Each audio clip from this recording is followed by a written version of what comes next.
This is Mira. I am here to do the most overlooked decks tag. I did this once already, but unfortunately there was a sound issue in that there was no sound.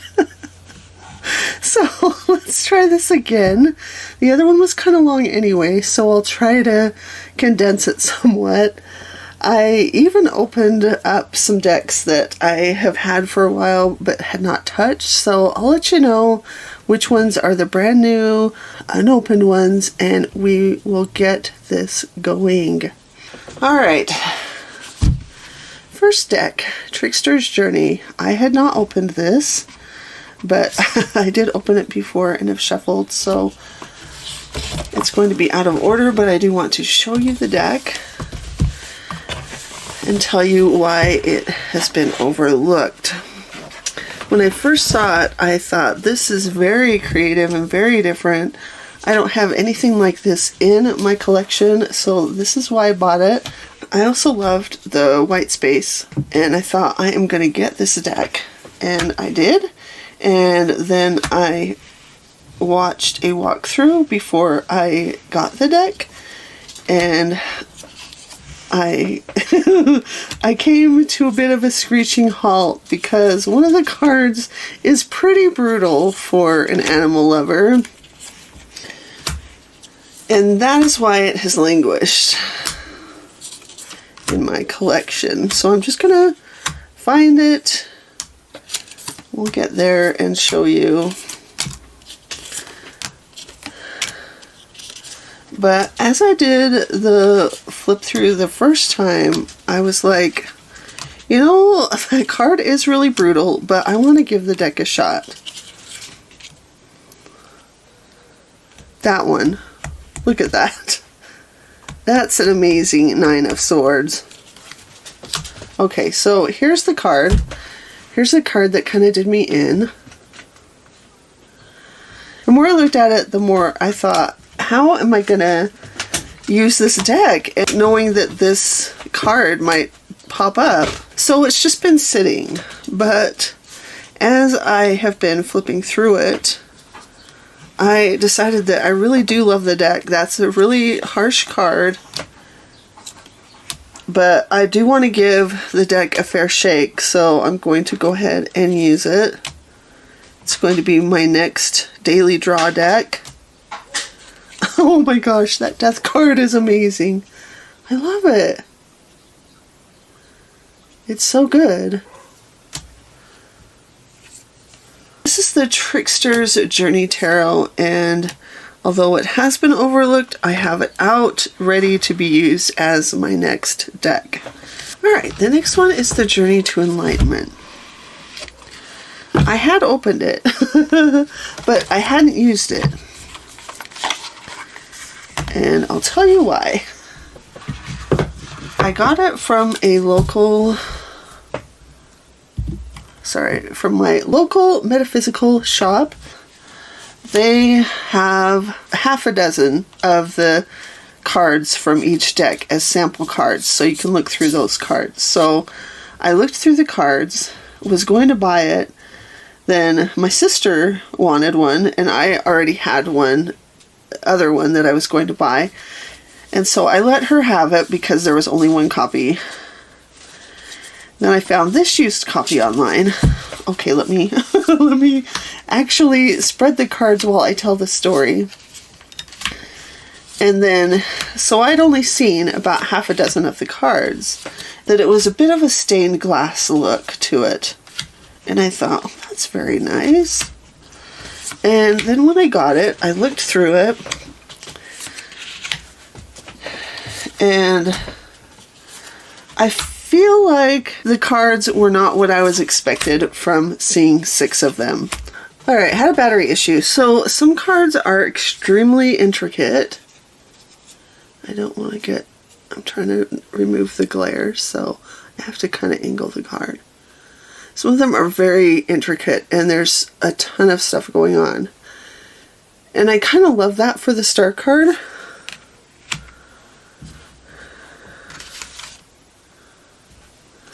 But let's look at the Five of Pentacles. I can't figure out what's going on here. And I guess that's what the guidebook is for.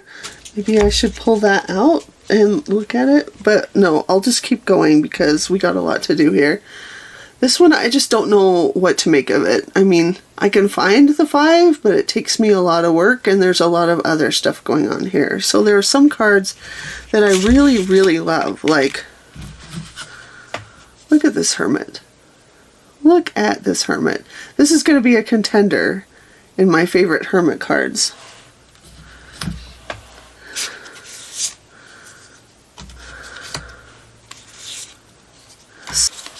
I just feel like it's not quite what I expected. And see, the issue that I've had with both of these decks so far is that I did not do a full walkthrough before I got the deck. And I guess I just need to do that. See, that's a great tower. I love that tower. And here's a 4 of Pentacles. And okay, I can kind of see it, but there's still a lot going on. That 3 of Pentacles is nice, even though there's a lot going on there. But here we have the Knight, and again, I mean, it's just it's a very personal preference thing. Okay, that's another Great Death card. I don't get what's going on here, but I kind of love these two guys. Just like, we're just going about our work day, doing our thing, scything down the road, you know.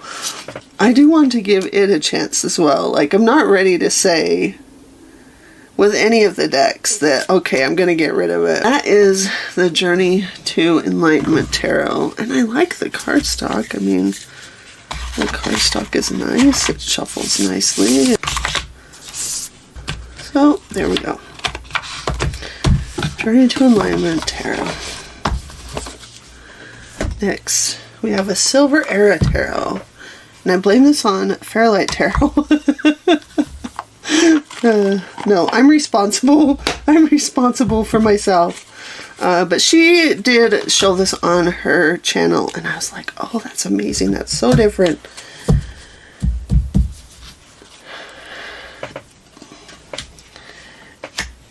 I really liked that it is black and white with pops of color. I thought that was really cool. I liked that about it. And then it arrived. A very RWS clone. I should have paid more attention to that because those decks do tend to languish in my collection. They just do. Although that's different. Also a photography deck, which I did not realize at the time, but have since realized that those decks, that is a lovely Temperance. Look at that.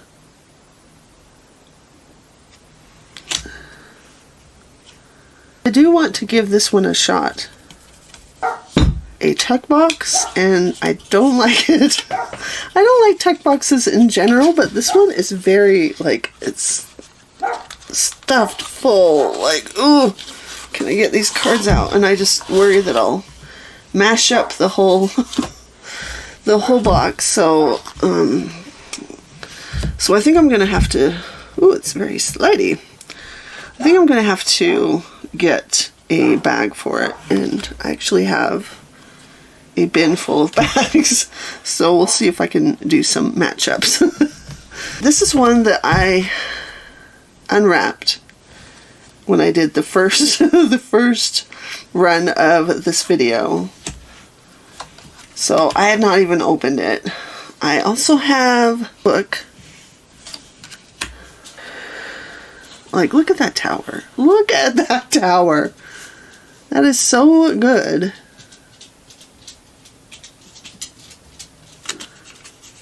This cardstock is kind of amazing. Let's see. So basically the idea is that This is Drowning World. Everything is photographed in water. And as you can see, we have the major arcana. There are some extra arcana cards. And then the minor arcana are pips. I was aware of that when I bought it. This was not a situation where I had not seen the cards. But I am a little intimidated by pip decks. Some of them are easier for me to read than others. I just wasn't sure how this one would be. So it just kind of sat there. And I don't really think in this particular case that the photography was so much the issue.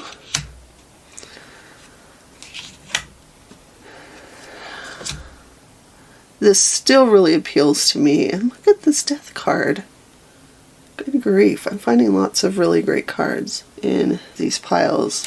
Nudity alert. The notion of reading pips, that kind of took me back a little bit. And when I switch to a new deck, anything that makes me hesitate is going to mean I'm just less likely to choose that deck. But I love it. I think it's just gorgeous, and I don't want it to go anywhere. It's staying here, and I just need to use it. Alright, this next one is a bit different. This is Real Talk Tarot. I love the artwork. Like when I saw it, I was like, that's different and amazing. Love how modern it is, and that it has the devil. Let's see, can I get this to focus? This is focusing on the... I can't tell. So, the devil shopping, I mean, no lies detected there. So, why don't I want to use it? I did a deck interview with this deck, and I said, what is our ultimate relationship going to look like? And I drew the Ten of Swords.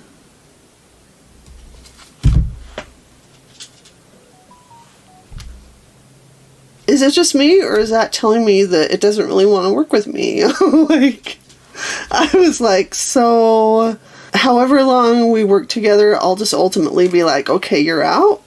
But I do love this deck, so maybe I'll just ignore what it has to say.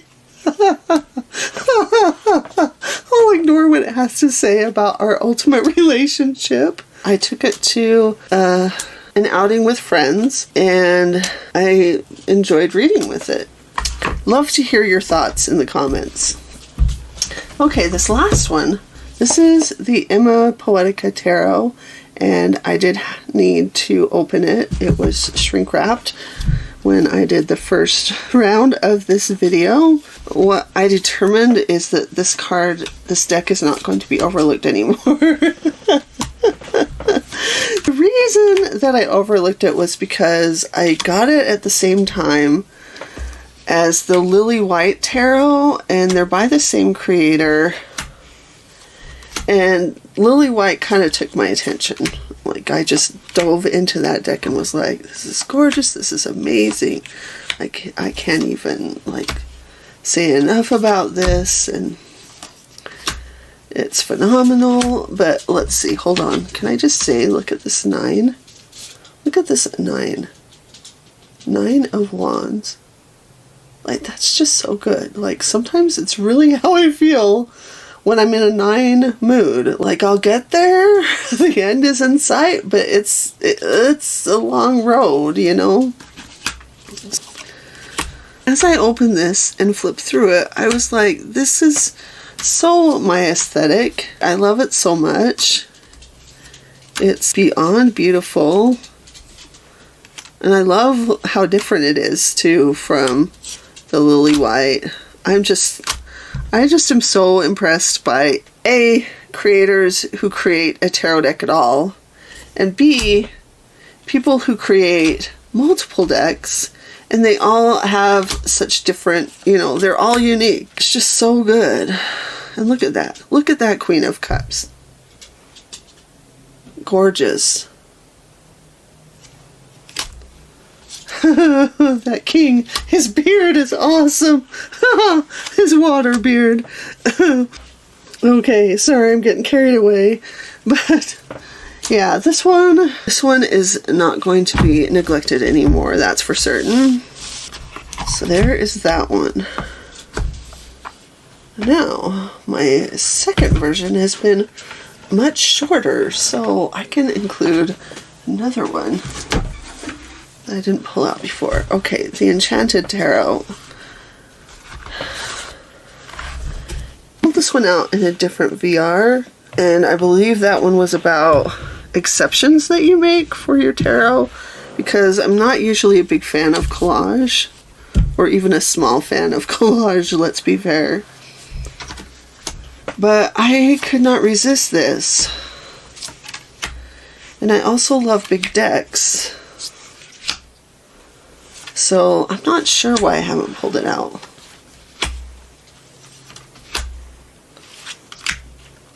I think maybe it just is that I haven't figured out how to use it in my practice. And I do kind of look at it and think, oh, that's my collage deck, which is fine, but I have to be in a certain kind of mood for collage deck.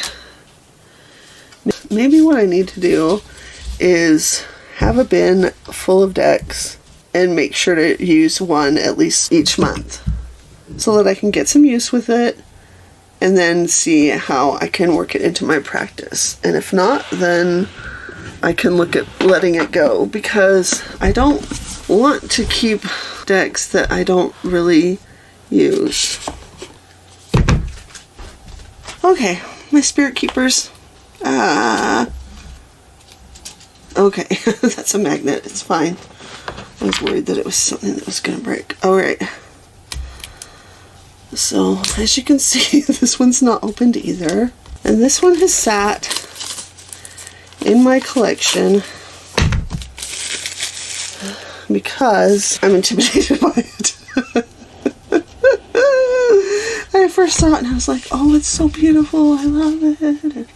And then it arrived and I looked at some things and I became afraid. Which is really silly, but there it is. So, here we go. It's gorgeous, but I feel like there are so many nuances and so many things going on. And maybe I've just built that up in my head. Like, I need to just read it like it's a tarot deck, which is what it is, and look into the other elements that can make the experience a richer one later. But I got it and I was kind of like, well, this deck needs to be really, I need to just dive into this deck and do all kinds of reading and all kinds of research, and thus it has stayed on the shelf because there are so many other decks that I don't feel like I need to research. And okay, that's pretty gorgeous. Hold on. Why won't you focus? Are you focusing now? I think maybe that's focused. So the deck is absolutely beautiful, and I need to stop thinking that it's like some precious thing that's going to fall apart in my hands, or that it's going to be the end of the world if I don't appreciate. I've talked myself into it, but it's going to have to be after The Trickster's Journey and Emma Poetica. That is the Spirit Keepers Tarot, which is absolutely gorgeous, and it needs to be used and not overlooked, as it has been. Those are my overlooked decks, and I am grateful to you for watching, and I'm grateful for the tag itself. I'd love to hear your comments, and we will close for now. I'll be back again soon. Until then, take care.